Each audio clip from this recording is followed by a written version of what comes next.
Hi mga mi! Maganda araw! Welcome! So for today's video po, tayo mag-harvest ngayon ng aming cherry tomato and itutur ko po kayo sa aming mini garden. So dito po sa Australia, mostly kapag kahit nag-rent kayo, pwede kayo magtanim. Basta make sure na kapag aalis kayo, lilinisan nyo din. So let's go! So, ayan. First step natin, ayan. Ang bilis nilang mahinog. So, yung isang araw lang, na po ako, nag-harvest na po ako nito eh. Parang kailangan po ata namin kumain ng kamatis everyday. Pero, alam nyo ba, laking bagay din po ito. Kasi ang mahal po ng per kilo nito sa grocery store. Eh, buti na lang din, nasa probinsya. At least, mas maganda siyang taniman. Ayan, ito sira na. Pero pwede pa din. Kukunin ko lang yung mga hinog na kaysa naman masira siya. Ito, may mga maliliit kami ng bonggang maliliit. Ayan. Pero, iniisip ko, bukas na lang siguro to. But, kunin ko lang yung sobrang hinog para pang, sama sa panggisa kung kailangan. Ayan. Ito naman, sobrang hinog na siya. So, ayan, di na siya pwede. Tanggalin ko na lang. Kaya ako nag-gloves kasi, alam nyo na, maarte lang. Ayun, pwede na din to for a few days.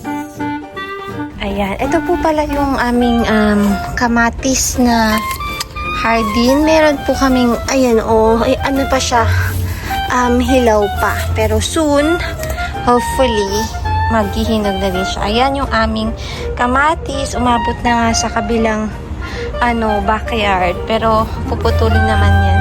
Meron din po kaming okra. Pero na-harvest ko na eh. Isang peraso lang siya. Hindi ko lang hanap na saan. Ayan. Ito yung aming talong. Ayan. Cute. And then, papakita ko po sa inyo yung iba pa.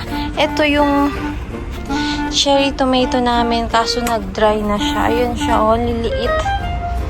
Ayan. Ito naman po yung aming mga talong. Ayan. 1, 2, 3, 4. Ayan. Meron naman ng hinog na.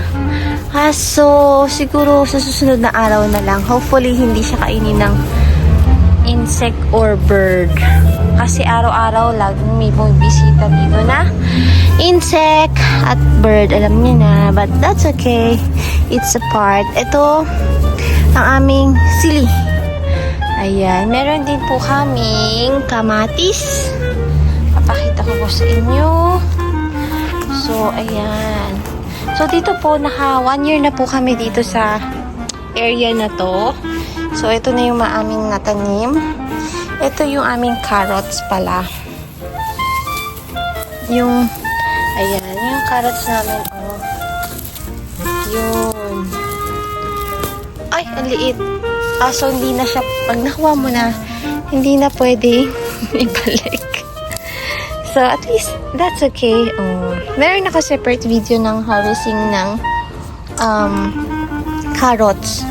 Ito, mukha siya malaki. Hopefully, malaki siya. Ayan! Yan. Yahoo! Tanggalin natin. Yan. So, dalawa lang muna. Ito pa, meron pa siya. Wala, natanggal na. Ayan. Meron pa siya, madami pa siya. Pero, ayan. Thank you, Lord, so much for all the blessings. Ito naman po yung aming seedless na kara-kara. So, ito po matagal na to sa amin nung sa previous na bahay pa po namin dito sa Australia. Ayan, malaki na siya. So, hopefully, maging maayos ang kanyang Let's pray. Ito naman yung aming grafted dwarf citrus or calamansi. Ayan siya. Thank you, Lord. Ayan. Ito naman, ano pa yung meron sa amin?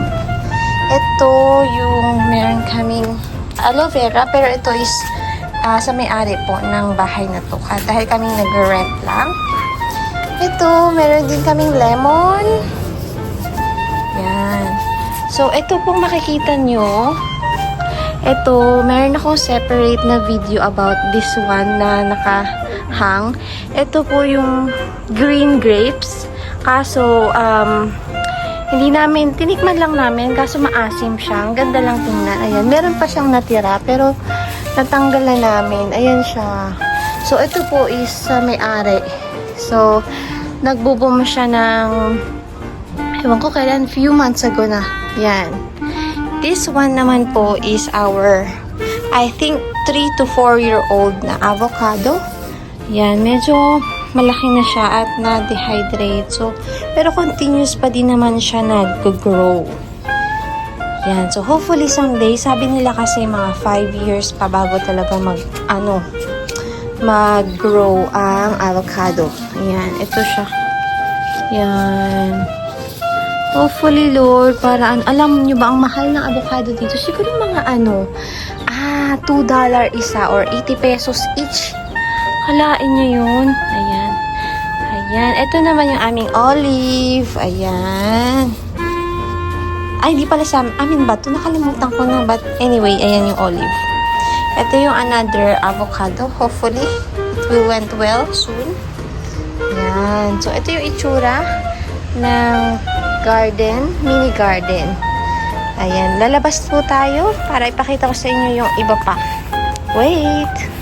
Ayan. Ito, meron pa kaming set of kamatis dito sa labas. Ayan. Medyo ano pa siya. Yung iba nabulok na. And then, ito, meron kami iba-ibang klaseng apple. Dwarfing apple. Ayan, ang laki na nila. Kaso hindi pa time for harvest. Pero yung iba, nabulok na lang din. Pero hopefully, matikman namin to someday. So, ayan, ang aming dearest apple. Uy, nagkakalar na pero usog. Ayan. Yung aming apple. Ayan. Ayan yung apple. Laking tipid po ito. Maraming salamat, Lord. Ayan. So, ayan yung aming apple. Yan yung aming tanim. Ayan. Ito pala mga mi. Harvest na natin yung aming talong. Ito. O, diba?